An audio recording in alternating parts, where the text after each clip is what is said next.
Hi, this is Joe again with another movie review, and today we're going to be discussing another baseball film.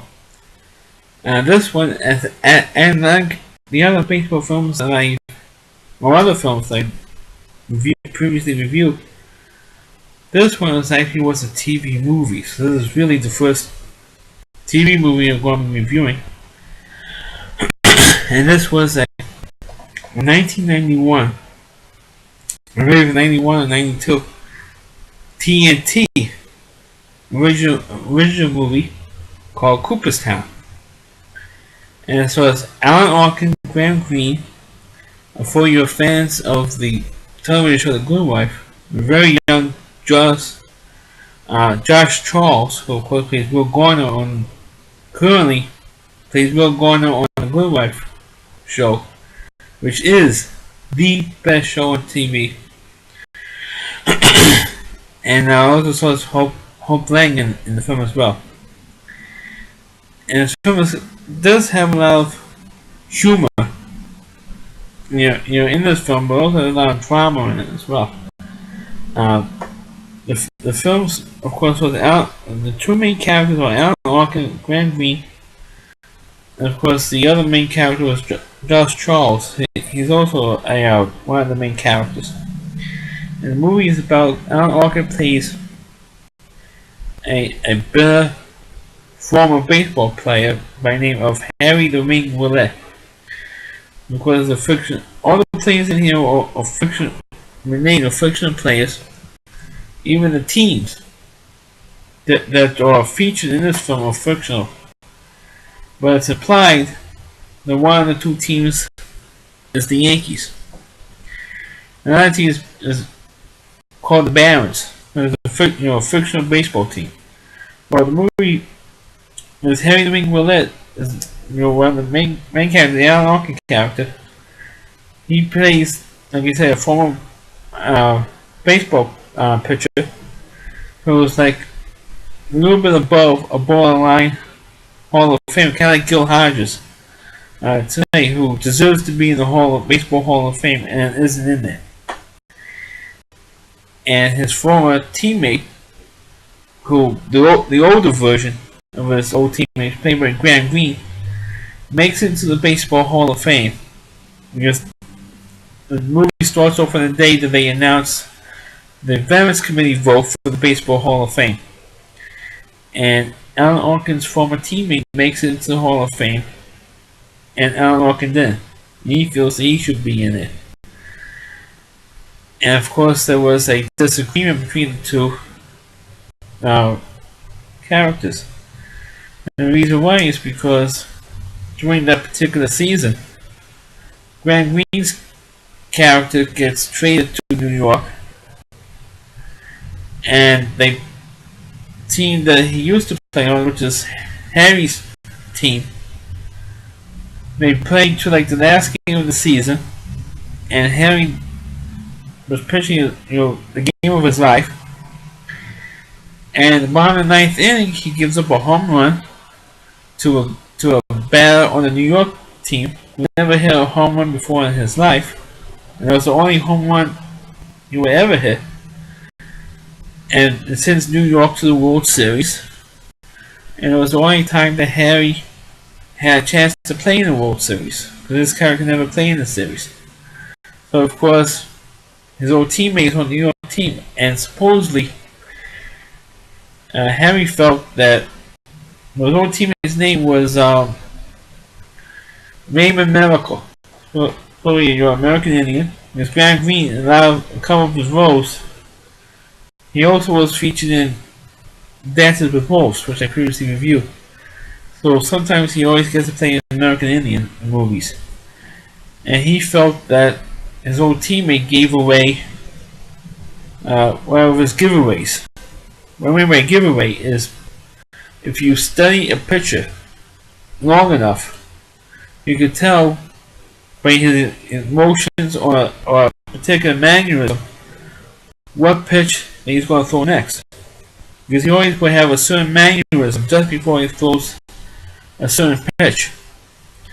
And Harry's reaction is that his best pitch was his changeup. and just before he would throw a changeup, his eye would twitch. One of his eyes would twitch. So, little Eddie McVie was the name of the player who hit the home run, knew they was going to throw a changeup because he saw the twitch in his eye. And so Harry felt that Raymond told the whole New York team about this twitch in his eye. So of course he's mad against it. He got to the Hall of Fame just because he gave away his twitch. And then at that moment, that's when Josh Charles comes, and he's supposed to be like the grand nephew or grandnephew of the Alan Arkin character. And of course, he didn't understand how a player can get into the Hall of Fame. So the first segment of the movie, he asked, Harry. He said, "Harry, how do you get into the Hall of Fame?" He's Aunt Tessie, who was Harry's wife, played by Hope Lang.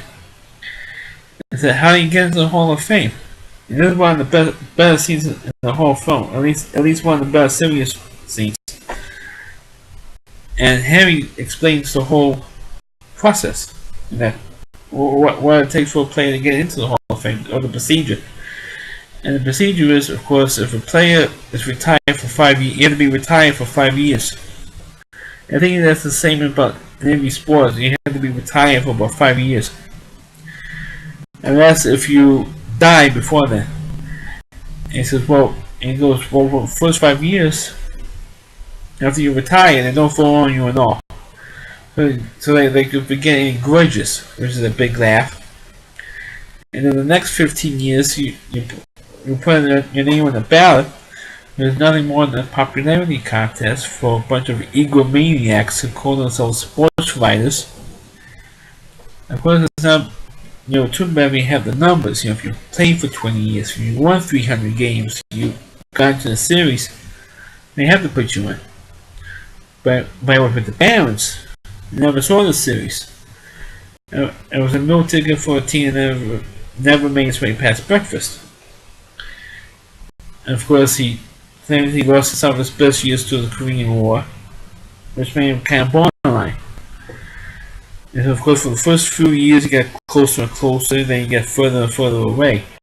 15 years of watching your reputation slide, 15 years of not getting picked, and then the last few years, you wish you weren't on the ballot at all. Then they put you on the Barons Committee with the rest of the rejects. And then for every year for the rest of your life, you just wait. Years go by, 20, 30, you don't get picked. Fate hopes every spring, hope fades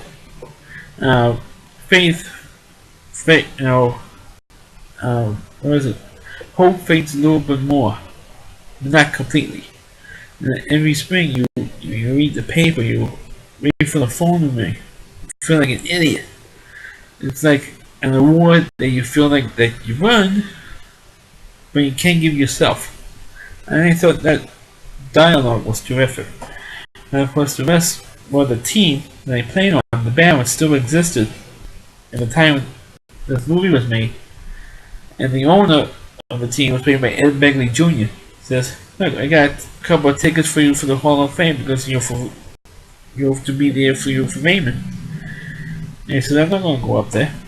Why? The guy who they didn't let in, I feel like an idiot for not being picked, not being selected for the Hall of Fame." Raymond is in that Raymond enjoy his or let his family enjoy his moment. And of course, what they found out was when the day that they announced the vote, Harry's wife decides to call up Raymond to congratulate him to make the Hall of Fame.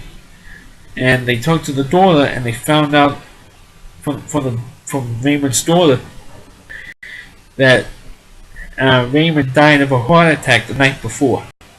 So he never heard that he got into the Hall of Fame. And now all of a sudden, Harry feels guilty about it now. Because he didn't talk to her for 30 years because he was mad, and like I said earlier, because they gave away his twitch. So of course, just before Hall of Fame weekend, like about a week before, 2 weeks before. All of a sudden, he sees Harry as like a spirit guy or something, like one of those American alien spirit guys. And he says, "Oh, that's bugging him." I said, "Look, if you don't go up and do this, and go do this little journey, and I'm gonna bug you for the rest of your life.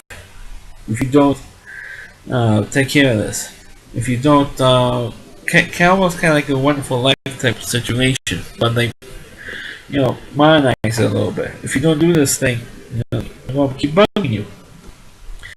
And he says, "Okay, Raymond, okay." And he's the only one who sees the spirit of Raymond. So of course, throughout the rest of the movie, Josh Charles' character believes that he was talking to himself and everything else. So of course he goes and he collects, for the rest of the movie to about towards the end, he goes and he collects all of his trophies that he collected and earned throughout his baseball career, like his Trophy of the Year trophy, his MVP trophy. He went to a board to collect his ball from his no-hitter. And he finally, which some of those moments were kind of, did put a lot of humor in those scenes. Plus, along the way, he goes to the house of the guy who hit the home run off of him. And when he's there, they meet the granddaughter of the guy who hit the home run off of him. I know the actress's name, but she was kind of cute. I thought she was kind of cute. And they do, and the nephew of Josh Charles' character and Eddie's granddaughter, having to fall in love with each other by the end of the movie. So you have that little love story going on. And so of course when they get through the up to just before they go up to Cooperstown the night before, they get into town. They stop off at the cemetery where Raymond is buried. And of course, at that point, Charles was disgusted because of who he was talking to, of who Harry was talking to. He said, "You're not talking to me, you're not talking to her, but you were still talking. Who are you talking to?" And then he finally admitted who he was talking to. And he said, "You mean Raymond Miracle?" And he says, "Yeah, I'm talking to Raymond." What is he? Some kind of like a spirit guy or something? He said, "Well, yeah." And he elected the whole spirit guy deal. And of course, they asked questions of the girl, or Larry Eddie's granddaughter was asking questions about what was his lifetime OBI total, what was his batting average in the World Series he only played in. And of course, Raymond gave him the answers. Oh, it's 321 or 1600 OBIs, whatever the numbers were. And he goes, "Yeah, that's right." I said, "You sure?" I said, yeah, that's right. And so I'm doing this thing like here, you have to get a haircut, cut this hair off back here. Yeah, that's right. And then they see the cemetery. Now this is where the other best scene was. And so you deserve. And after Harry finally realizes the ring does belong to the Hall of Fame, not as much as he does. And he says, "Damn it, Raymond, so do I." And so it's not just me; it's a whole other bunch of guys. I don't know what this line they draw every year. Sometimes they change it. They move this line this way and that way. And we only draw one side. Why? Why does it separate? And he says, "I don't know. You can't figure these things out." And so sometimes a guy gets big ball players, beautiful ball players like me, and it's more like Harry expressing more of the frustration. They belong to the Hall of Fame, but like giving him his day. I'm not giving him his day in the Hall of Fame in Cooperstown. And it says, well, sometimes a guy gets a bad reputation. He gets bad press. He gets into a fight off the field like I did. Because Harry's character had a reputation for getting into a lot of fights off the field. And he says, "Oh, I should get in." Despite all that, they're keeping me out because of all that stuff. And the frustration of that showed in this particular scene. He said, "You never got too many fights. That's why you got it." He said, "Me, I got into so many fights until I was a hockey player." But then, of course, that's when all of a sudden Raymond disappears after this, at the end of that scene. And then we get to the Hall of Fame, and then Raymond's store allows Harry to speak about Raymond, on the stage in the Hall of Fame, because they broke in and Harry put up this store display. They said, Harry Raymond will induct himself into the Baseball Hall of Fame, and of course the nephew and Eddie's granddaughter thought it was silly they was doing all that stuff, and then Josh Charles and Alan Arkin got into a fight. So that's because he's in the Hall of Fame. It doesn't make you all of a sudden you're going to be immortal. You're going to be a Hall of Fame martyr for the rest of your life, because you're not in there. And of course that's where the security comes in, finally comes to break this fight. There's an alarm started going off, and then they brought him into where the induction ceremony was. And of course he gave a speech. He gave a few words about Harry. And then he says, "Goodbye, Harry." At the end of the film, and that's how the film ended. But as the film itself, it wasn't the greatest baseball film. I still think The Natural is the best baseball film ever made. But as a baseball story that has a good story for anybody who is not a baseball fan to follow it. So I recommend this movie. I don't know if this movie is even on DVD. I have no idea. But as a baseball film, it was you didn't see a whole lot of baseball scenes in this film. But baseball is talked about throughout the film, and it is a good little story. So anytime we have the Baseball Hall of Fame vote comes out every January, or the Veterans Committee vote, in December, I always watch this movie, pop it into my VCR, and I watch it, and watch the scene in the cemetery, and the scene where Alan Arkin explains to Josh Charles how you get into the Hall of Fame, or how a player gets in. Those are the two best scenes, in the movie, and it's the best description. I feel it's the best description, and also the best way the players who do deserve to be in the Hall of Fame feel, that frustration of not getting in. So that's my review of the movie Cooperstown.